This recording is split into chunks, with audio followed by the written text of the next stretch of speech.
Back then, in the spring of 1945, the world's eyes were fixed on a small speck of land in the Pacific Ocean, Okinawa. Most Americans had never heard of it before. Just another island, another name on a map. But to the men who were sent there, it became something else entirely. A place of fire, of mud, of unimaginable sacrifice. They called it the last stepping stone before Japan itself. Just 340 miles from the Japanese mainland, Okinawa was the key. The U.S. Navy, the Marines, and the Army all converged here, knowing that if they could take this island, the path to Tokyo would finally be open. But no one, not the generals, not the admirals, not even the men in Washington, could truly imagine the price they would pay. The cost of victory. On April 1st, Easter Sunday, American forces launched the largest amphibious assault of the Pacific War. Bigger than Normandy, bigger than anything they had seen before. 1,300 ships filled the horizon. Battleships, carriers, destroyers, an entire floating city of steel, and aboard them 183,000 soldiers and Marines waiting for the order to land. They expected the beaches to run red, like Tarawa or Iwo Jima. They braced themselves for machine guns, for artillery, for death the moment they stepped off the landing craft. But when they stormed ashore, nothing happened. No gunfire, no explosions, just silence. The beaches of Okinawa were deserted. The men were confused. Some thought it was a trap. Others dared to hope the Japanese had fled. But deep down, many knew better. The enemy was waiting for them, not on the beaches, but inland. General Mitsuru Ushijima, the Japanese commander, had studied what happened at places like Saipan and Iwo Jima. He knew the Americans had overwhelming firepower. So instead of defending the beaches, he pulled his 100,000 men back into the hills and caves of southern Okinawa. He turned the entire island into a fortress. Tunnels stretched for miles. Artillery was hidden behind ridges. Machine guns covered every approach. And in those caves, Japanese soldiers waited, silent, patient, ready to die. For the Americans, the battle that began as a silent landing soon erupted into one of the bloodiest struggles of the entire war. Mud would soon discover that the beaches had been the easy part. Day after day, the skies above Okinawa filled with the drone of planes. Japanese kamikazes, suicide pilots, threw themselves at the American fleet. They came in waves, sometimes 50 at a time.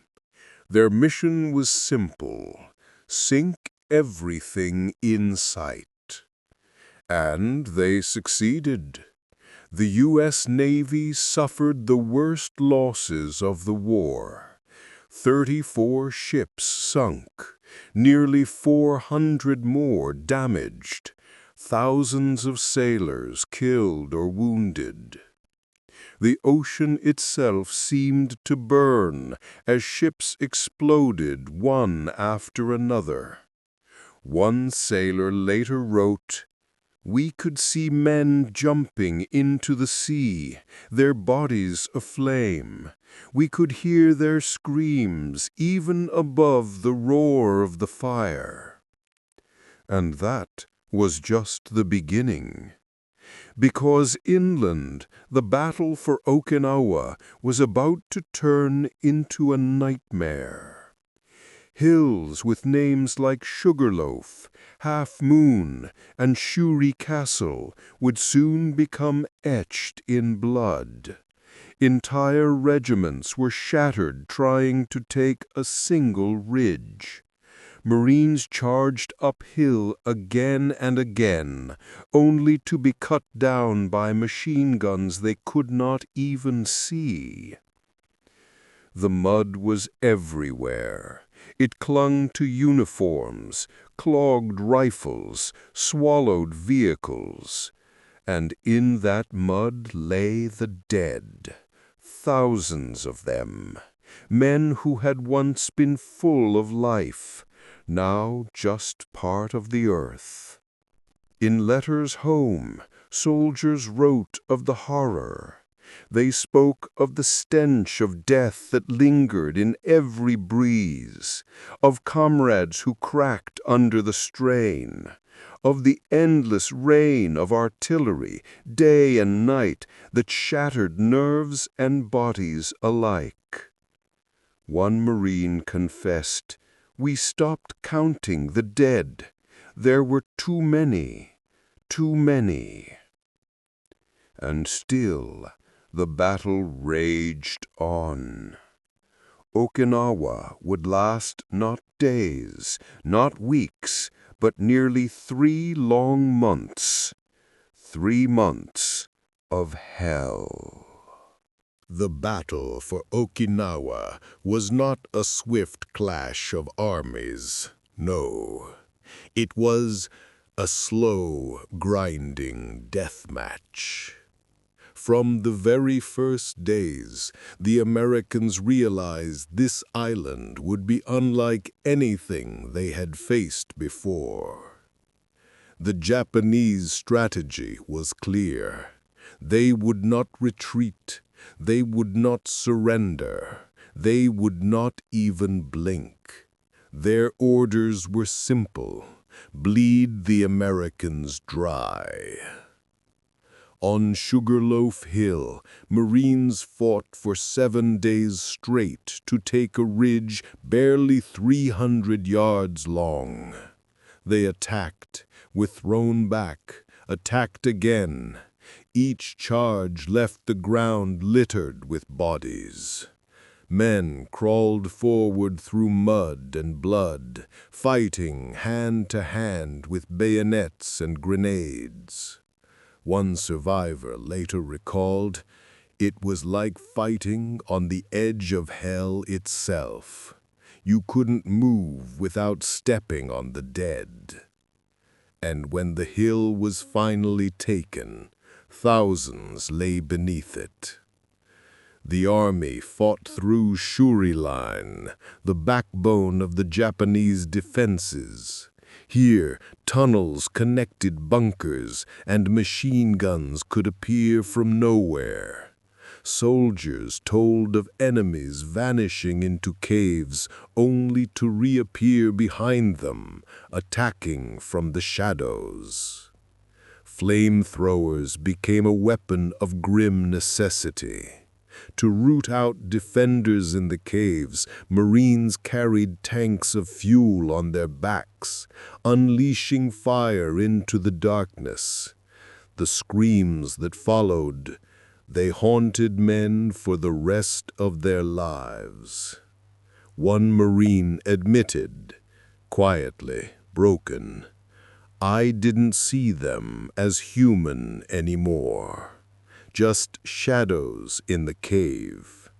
If I thought of them as men, I couldn't have pulled the trigger."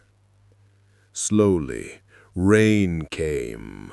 relentless, pounding rain. It turned foxholes into pits of water. Rifles rusted, bandages rotted. Soldiers lived knee-deep in mud, surrounded by swarms of flies drawn to the bodies. Disease spread, dysentery, malaria, trench foot. For many, survival was as much about enduring the elements as the bullets. Pause with gravity. Yet still they pressed on, building intensity. Above them, the kamikaze war continued. Pilots, barely more than boys, flew their planes directly into ships. Some were 17, others even younger. Their farewell letters spoke of honor, of duty, of sacrifice for the emperor. But for the sailors on those ships, it meant terror without end. One destroyer captain described how a kamikaze slammed into his ship at dusk. The explosion tore through steel, fire swept the decks, and screams filled the night. He wrote, "I watched my men burn alive, and I knew tomorrow more would come." By May, the island had become a cemetery, both for the living and the dead. American units were so battered they had to be rotated off the line. Fresh men would take their place, only to be broken in turn. Some soldiers lost entire companies in a single morning. They would write home, saying, "I'm the only one left." And yet, through all this, there was no retreat, no thought of giving up. The Americans had been told Okinawa must fall. It was the last step before Japan. And so, inch by bloody inch, they moved forward. But victory here was not measured in miles. It was measured in bodies.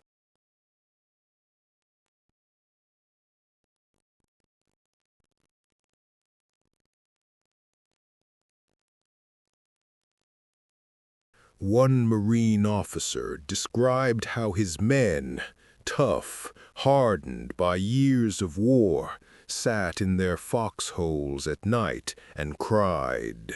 They cried for their friends, for their families, for themselves. They cried because they knew tomorrow would be worse. On the Japanese side, the suffering was no less terrible. Soldiers fought to the death, as ordered. Civilians were caught in the crossfire. Families huddled in caves, only to be buried alive by bombs or artillery. Many Okinawan civilians were told lies that Americans would torture or kill them. Out of fear, thousands leapt from cliffs into the sea rather than face capture. Mothers carrying their children in their arms disappeared into the waves. This was Okinawa, not a battle of glory, not a clash of honor, but a war of annihilation. Every ridge, every hill, every cave became a tomb. And yet, the Americans kept fighting. By late May 1945, after nearly 2 months of relentless combat, the Americans stood before the heart of Okinawa's defenses, Shuri Castle. a fortress older than the United States itself. For centuries, it had been the seat of Okinawan kings. Now, it was a fortress of war. Beneath its ancient walls, Japanese generals directed the defense, their tunnels stretching like veins under the earth. The castle became the symbol of resistance, the last bastion holding back the tide. To the men ordered to take it, Shuri Castle seemed untouchable. Its walls rose high, its defenders fought from hidden bunkers, and every approach was covered by artillery. The Japanese fought with the ferocity of the damned. For weeks, the Americans inched forward, paying for every yard with blood. At last, the order came.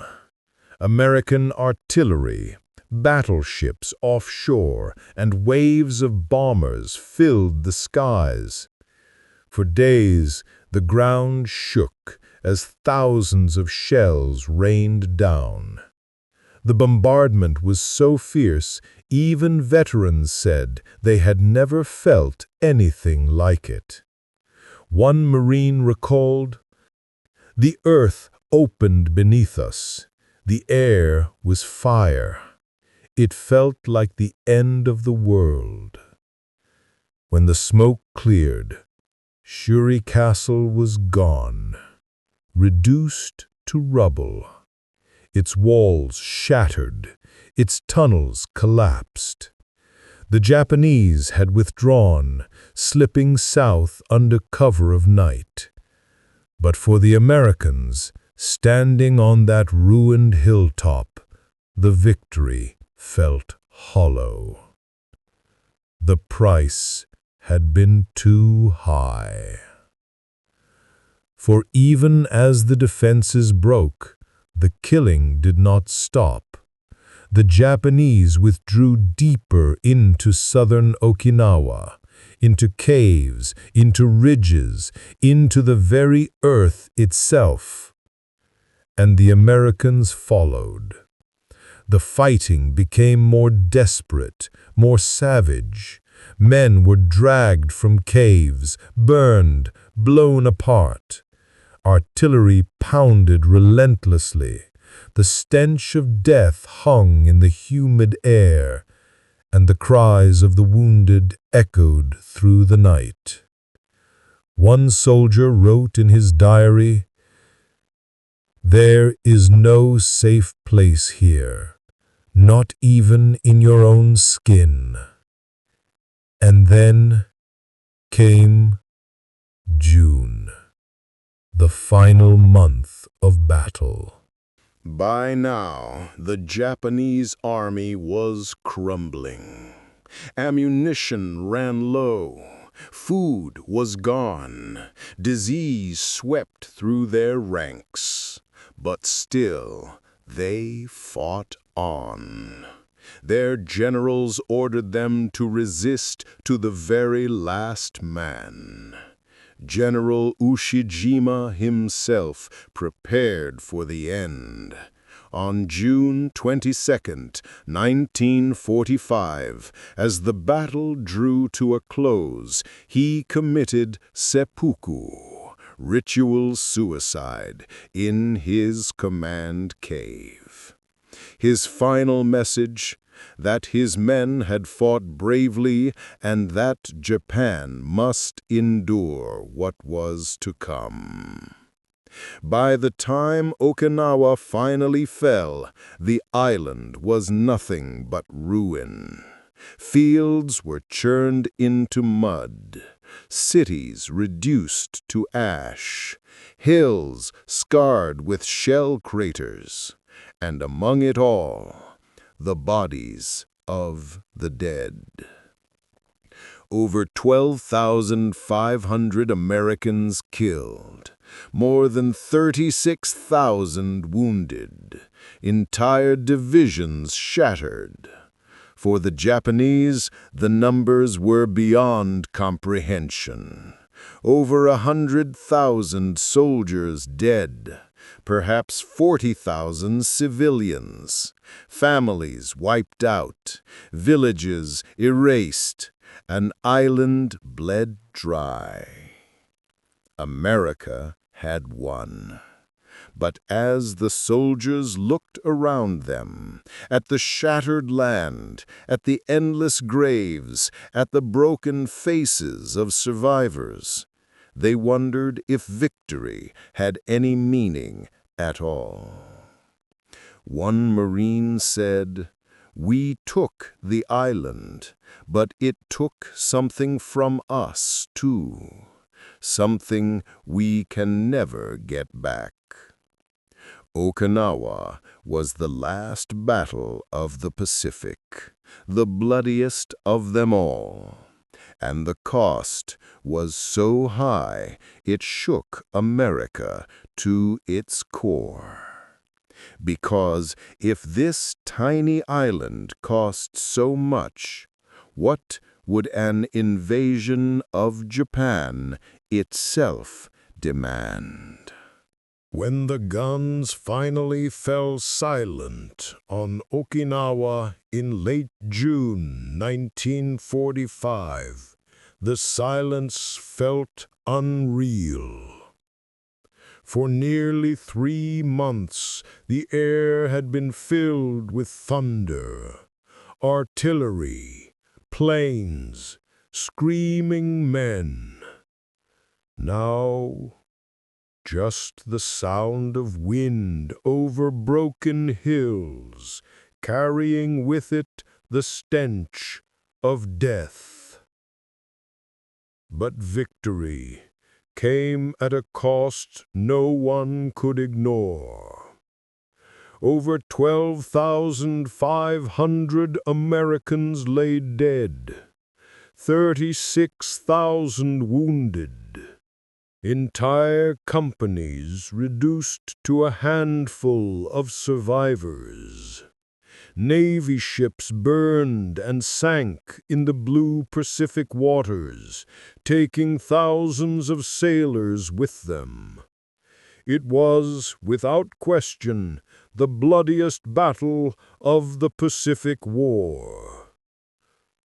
For the Japanese, the losses were almost beyond comprehension. Over 100,000 soldiers had been killed, another 7,000 taken prisoner, and Okinawan civilians, men, women, children, were caught in the storm. Historians estimate as many as 40,000, maybe even more, perished. Families starved in caves, mothers drowned themselves and their children in the sea. Whole villages disappeared. For the Americans who survived, the memories haunted them. They spoke of friends buried in muddy graves, of faces they would never forget, of nights when the sky itself seemed to weep with fire. One veteran later confessed, "We didn't feel like heroes. We just felt empty." Back home, newspapers carried the headlines. Families opened telegrams edged in black. The American public, who had followed the march across the Pacific with pride, now read the casualty lists with shock. It was supposed to be victory, but the cost left a bitter taste. And in Washington, men like President Harry Truman, General Marshall, and Admiral Ernest King studied the numbers. Okinawa had been a preview, a grim vision of what awaited if America invaded Japan itself. If one small island had cost nearly 13,000 American lives, how many would die storming the Japanese homeland? Estimates ranged from 250,000 to 1,000,000 American dead. And that didn't even count the Japanese civilians who would be ordered to fight with bamboo spears if necessary. It was a future no one wanted to face. And so, as the Battle of Okinawa ended, another decision began to take shape. A weapon tested in the deserts of New Mexico promised to end the war without invasion. The atomic bomb. The shadow of Okinawa lay over that choice. The dead men on Sugarloaf Hill, the sailors burned in kamikaze flames, the mothers and children lost in caves. Okinawa was more than a battlefield. It was a warning, a reminder that victory, even when achieved, could break a nation's heart.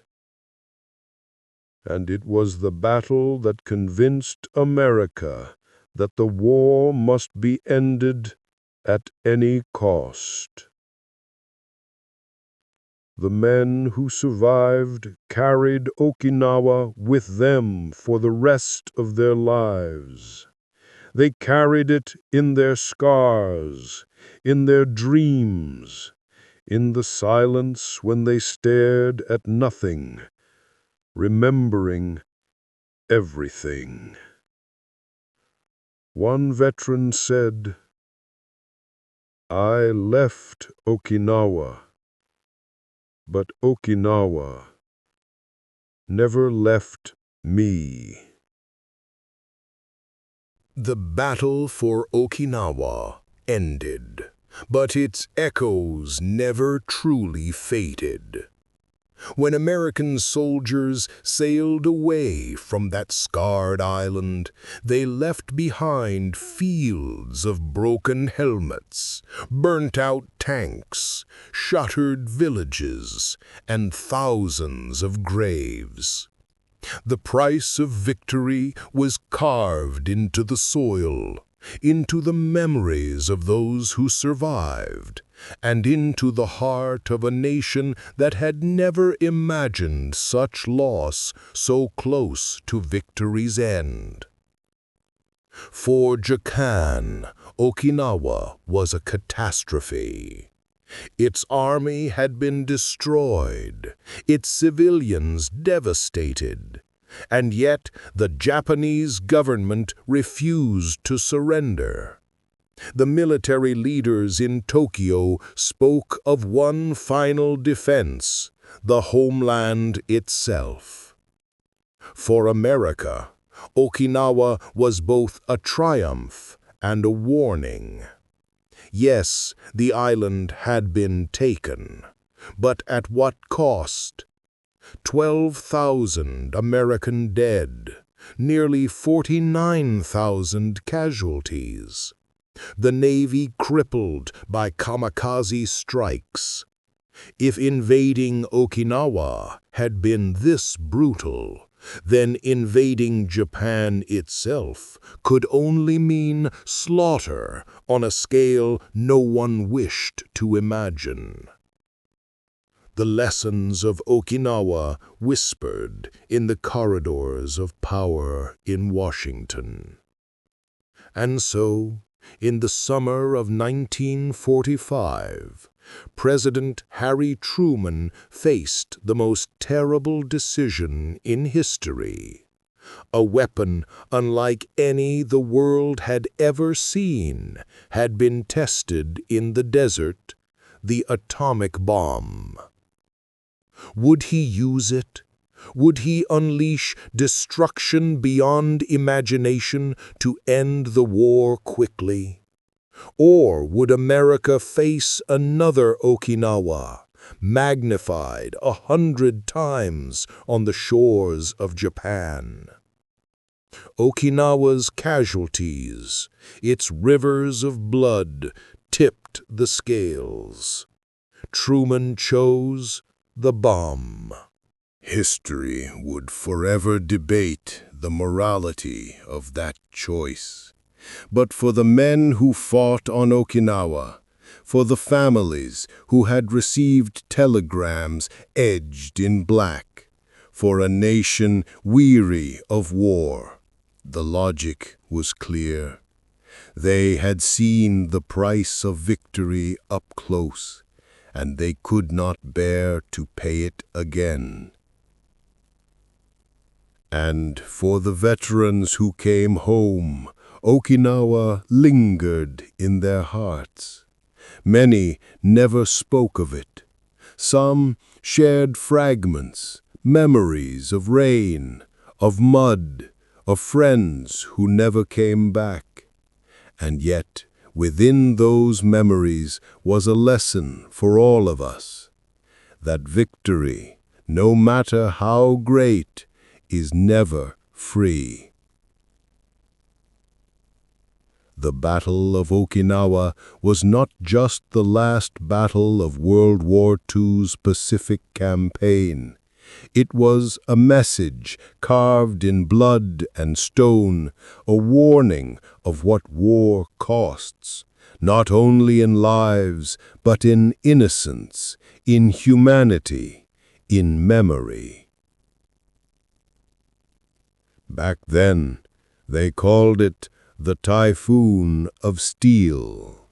Today, we call it Okinawa, and we remember it not only for the victory it gave, but for the unbearable cost it demanded. If this story moved you, if it helped you feel the weight of history carried by those who lived it, I invite you to join us here again. Subscribe for more stories of courage, sacrifice, and memory. And don't forget, leave your thoughts in the comments, because history, is not just about the past. It's about the stories we carry forward together. And Okinawa is a story we must never forget.